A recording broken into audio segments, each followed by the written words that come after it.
I'm Pat Doris. Welcome to The Story. All this week we've been taking an in-depth look at the mental health care systems in Oregon and Washington. You have a lot of strong feelings about this topic, and we appreciate you sharing them with us. So far, Evan Watson has shown us that parts of the system are basically broken. Even though people can be forced to get mental health treatment against their will, most never reach that point and are often left out on our streets. It's disturbing and it's heart-wrenching to witness, and sometimes it's dangerous. And that's why, once again, it's our big story.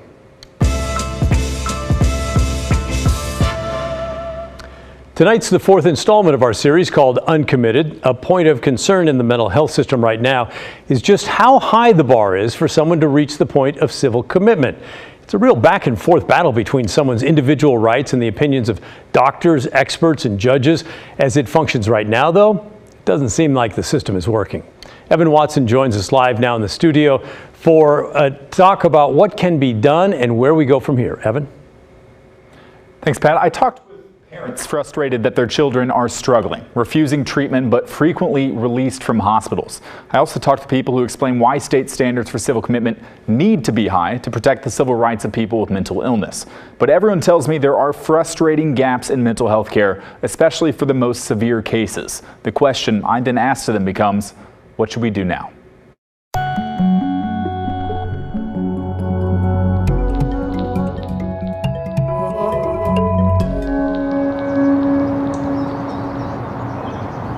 Many people involved in the civil commitment process, from family members to doctors, to behavioral health workers to police and judges, say the state standards for forced mental health care need to be reviewed. You know, civil commitment laws haven't changed significantly since they were written in the 70s. The needs have changed. Treatment options have changed. Treatment programs have changed. Kathy Shumate leads a team of investigators in Multnomah County. She says civil commitment should be a last resort, but it may be time for everyone to ask, is the bar where it should be?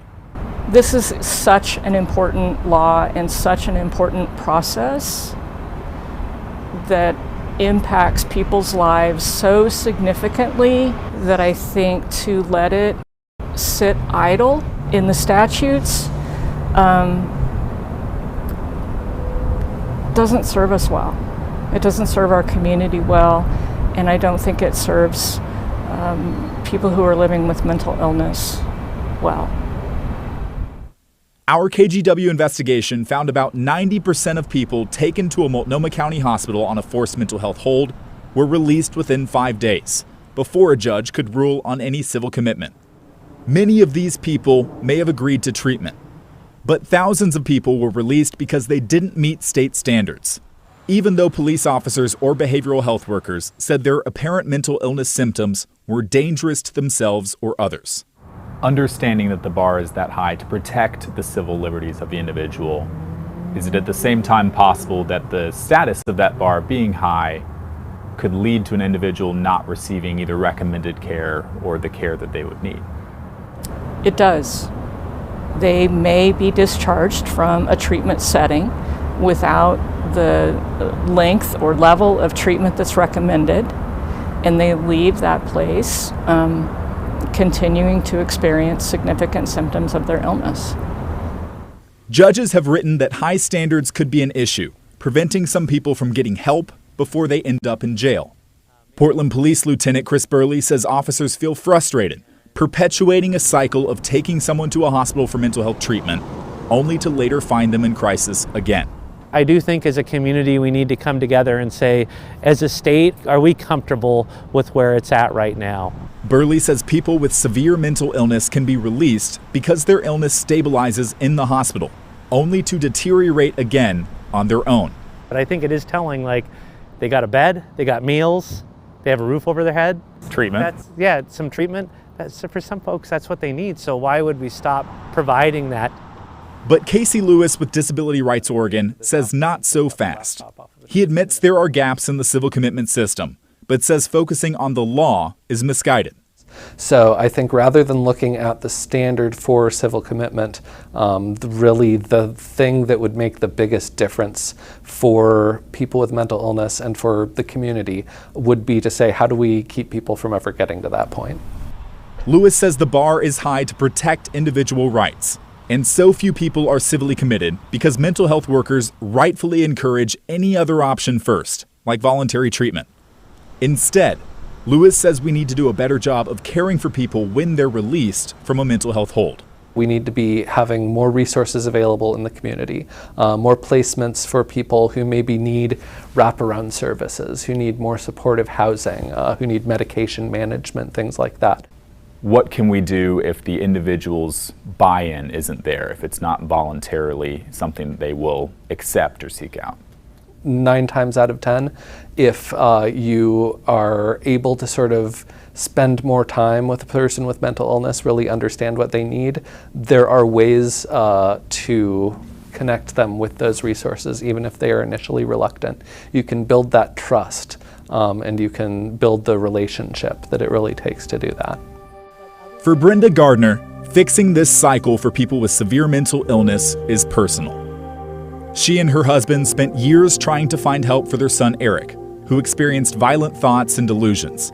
Housing was a major problem. As a parent, would you have hoped for something like civil commitment, for stability of medication or something like that? Yes, if there was a decent facility available. He's functional enough. If he had a little bit of support in, a supported housing, I think he could manage. She says the entire community suffers for failing to help people with serious mental illness symptoms, pointing out an overlap with the homeless crisis and, at times, drug addiction and crime. Eric Gardner is now homeless in Seattle. Sometimes his parents have been able to visit him, but they wish there was more they could do.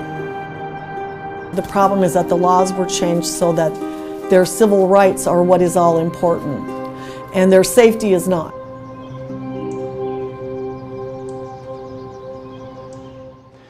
Evan Watson joins us now, and that mom at the end certainly makes a strong point that it's gone way too far protecting their rights, but not their safety, and not the safety of the community either.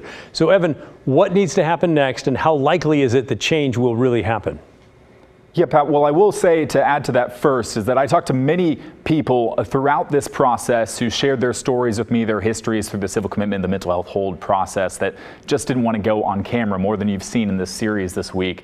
And most people really pointed to that standard in the state standard, saying, hey, it's too high and we need to lower it so more can be done, more treatment, more care can be offered, instead of feeling that our hands are tied. So it really would come down to the state legislature in Oregon and Washington, a state law, some kind of change at that level if you're looking at the state standard route, or for a group of stakeholders, people who understand how this process works, for everyone to come together and say, hey, how can we make this better now, because something needs to change.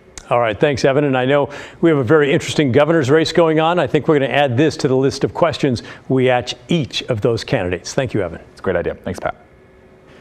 And remember, our series does not stop here. Tomorrow's segment will be a special Q&A with Evan as we try to answer as many of your questions as we can. Keep those questions and comments coming.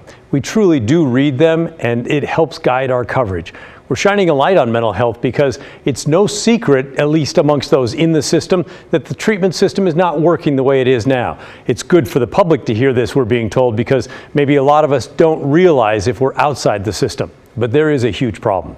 And it's not just here at KGW saying that. People who deal with this system have been writing to us all week long. Lori tells us, I worked in the mental health system over 30 years, Oregon State Hospital for 28 years. It used to make sense. It does not now. A person isn't getting help in Oregon unless they commit a crime due to being too sick to know they need help. They need care. They are all a child, sibling, parent, loved one. Oregon's laws need to change. Another viewer wanted to remain anonymous, but they say they work for a social service agency and they see mentally ill individuals on a daily basis. They tell us, we are so helpless to get them help. We are an empathetic group, and to see folks in such mental states is truly heartbreaking, and it's very stressful, and it's taking a toll on those of us that can do nothing but sit back and watch and hope they don't cause a disruption. We hate calling the police because we know these people are suffering, and we know the police can do nothing. It's just so trying on everybody. And even law enforcement officers themselves watching our segments and agreeing something needs to change to address the gaps in the system. Here's one who wrote, "I'm a police officer in Portland, and this is a very common problem we deal with. A major issue is the state Supreme Court's interpretation of case law and their own legal decisions that prevent us from having the ability to intervene in many cases." Please let us know what you're thinking about on this. We'll feature some of your comments here on the air. And if you have questions, we'll try and have Evan answer them during Friday's Q&A. Send an email to thestory@kgw.com or leave us a voicemail. The number is 503-226-5090. And by the way, if you've missed one of our uncommitted segments this week, no problem. The entire series is available to stream right now as a half-hour special. It's on KGW Plus. That's our free Roku and Fire TV app. Loved ones of Rachel Abraham are devastated. We can never get her back. Never. There's not enough apologies for us to get rid of that pain that we have. Now they demand accountability from the Portland Freedom Fund after they posted bail for a man who allegedly abused Rachel time and time again. Now he's accused of her murder just a week after being freed from jail. Next, when the story returns.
The loved ones of Rachel Abraham spent part of today with the ghastly task of talking to funeral homes as they stagger through their grief to plan for her burial.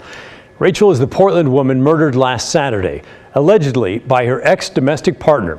He'd been jailed earlier, charged with beating her up and strangling her. But a group who thinks the bail system is unfair, called the Portland Freedom Fund, bailed him out. 7 days later, Rachel Abraham was dead. Oh my God, yes. It was last Sunday.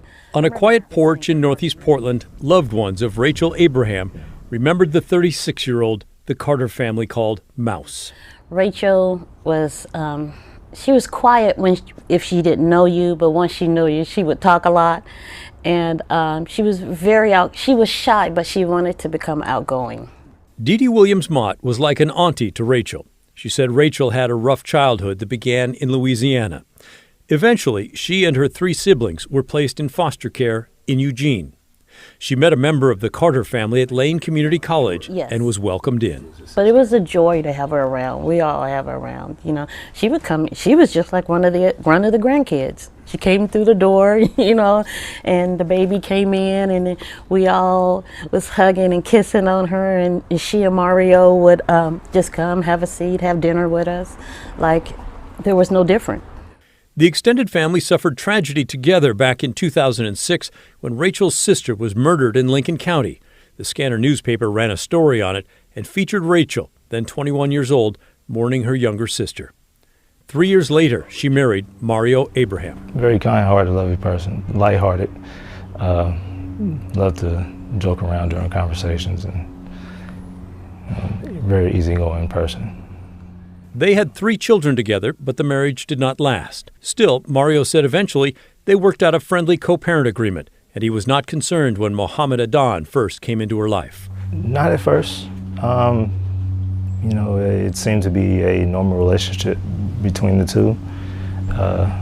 It wasn't until, you know, probably last year or two maybe that, you know, we learned that the relationship had started to turn abusive. And nobody really knew the extent of it. But over the last couple of years, his daughters began to tell him about arguments, and he could hear yelling in the house when he talked to the girls on the phone. And then DHS showed up at his house.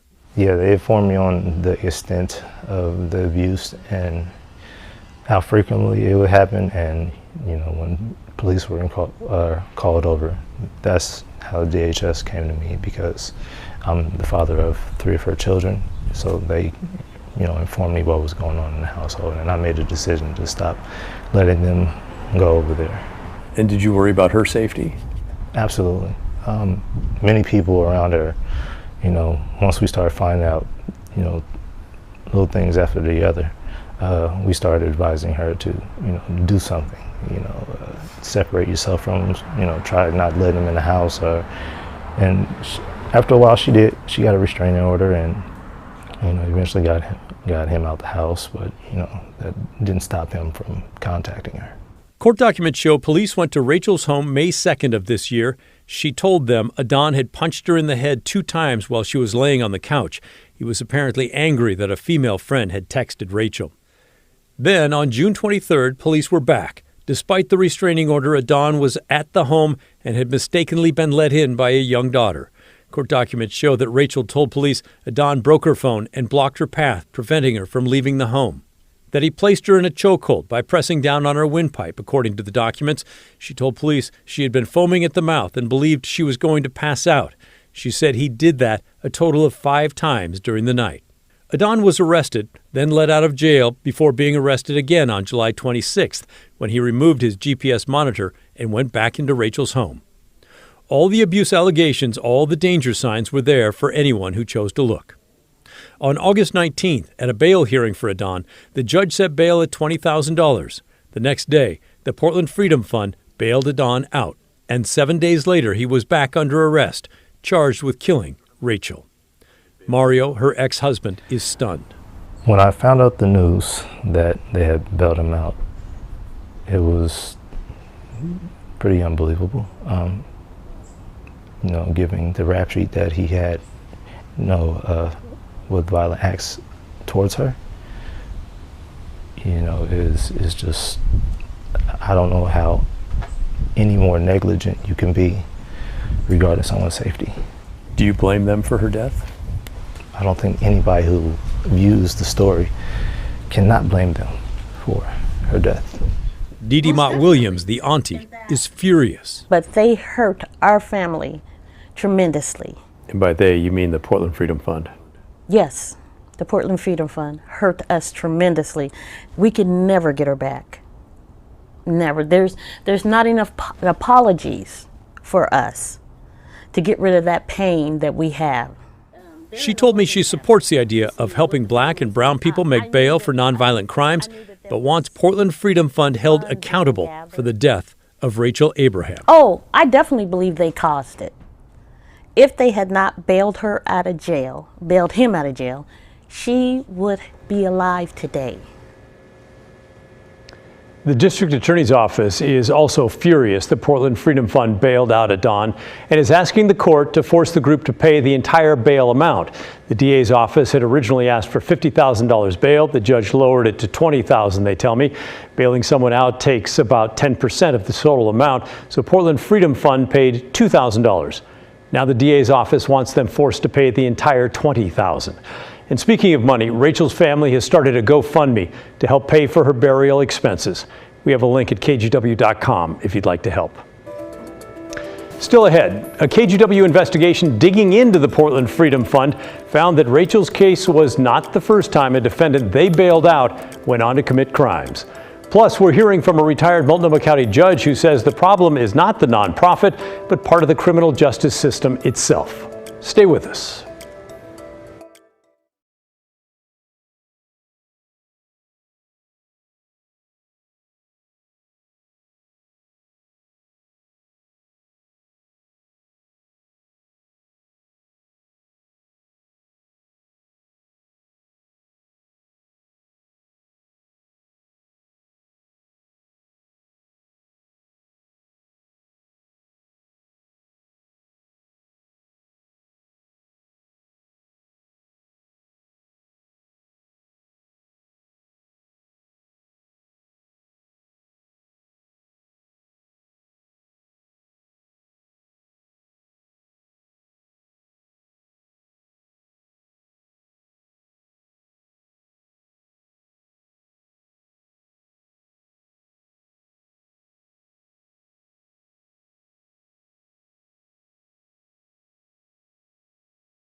The Portland Freedom Fund is a group that operates in our area, paying to bail out people in jail if they're black, brown, or indigenous.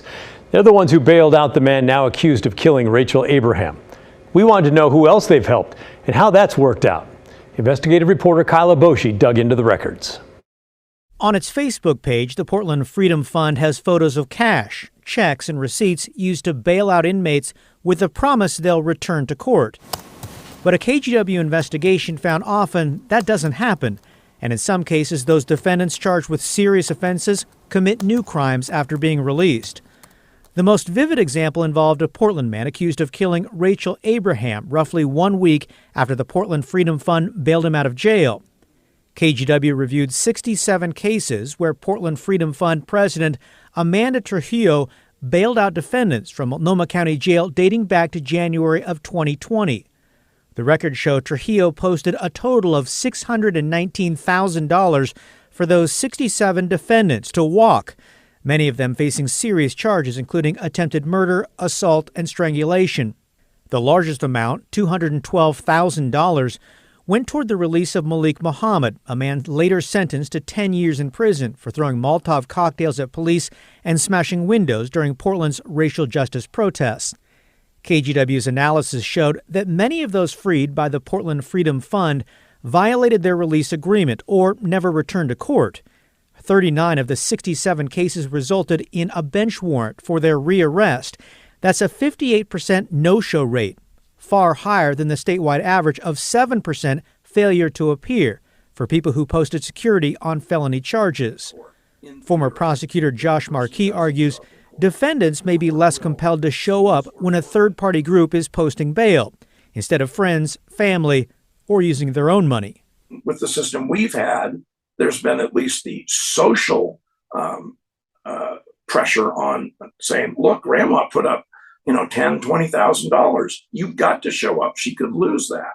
And now what we have is a situation where there are a number of groups that are saying, well, we'll put up the money, and we frankly don't care whether you show up in court or not. Court records suggest that probation officers have grown frustrated with several defendants allowed to go free while awaiting trial after being bailed out of jail, courtesy of the Portland Freedom Fund. Court records describe how defendants removed a GPS ankle monitor, violated release agreement, or simply couldn't be located. In some cases, KGW found defendants bailed out by Portland Freedom Fund committed new crimes shortly after being released. One man allegedly threatened a construction worker at the Multnomah County Courthouse with a hammer just weeks after the Portland Freedom Fund posted his bail.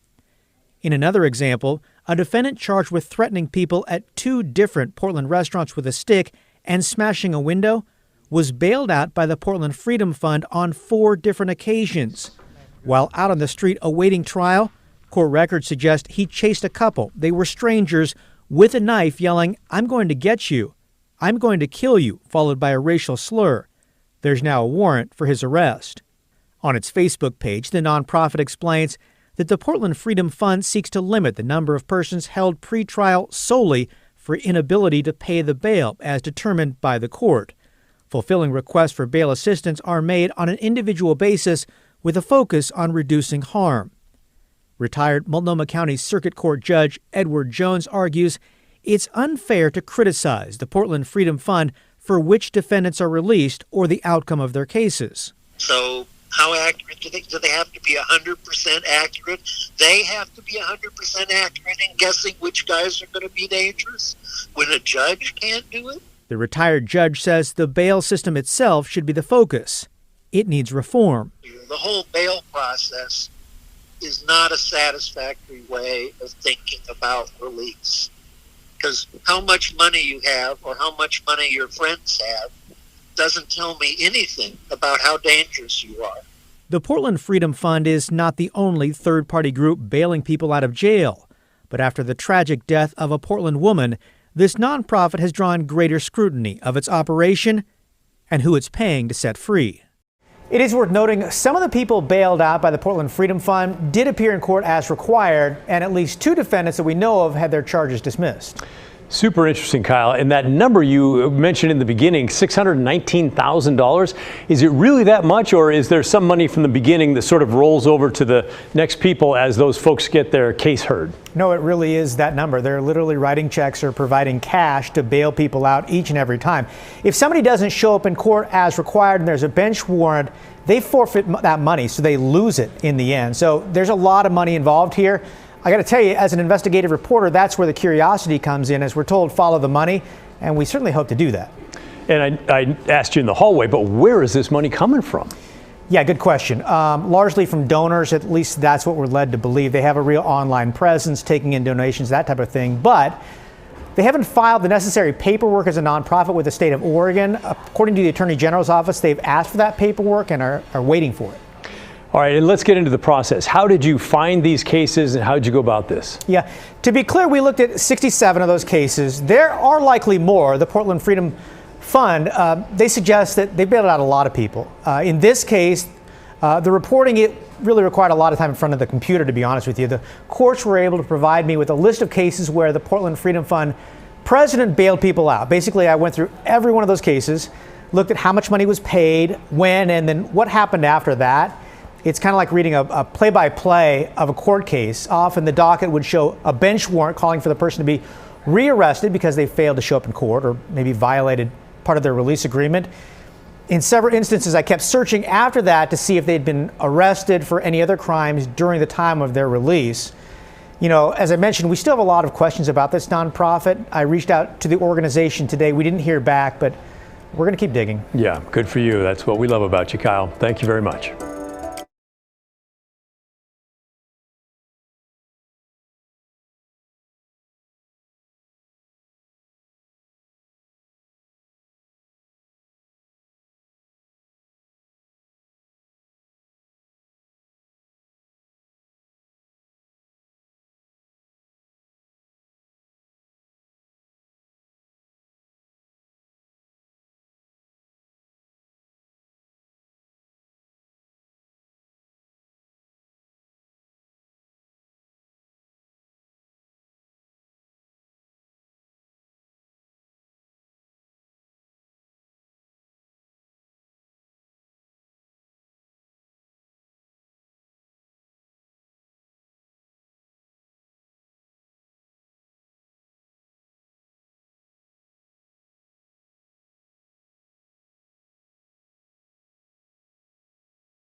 That's the end of our show. Pretty serious tonight. We'll try and lighten it up tomorrow. Thanks for watching. Remember, the story, our story, well, that never ends. I'll see you tomorrow. This is KGW.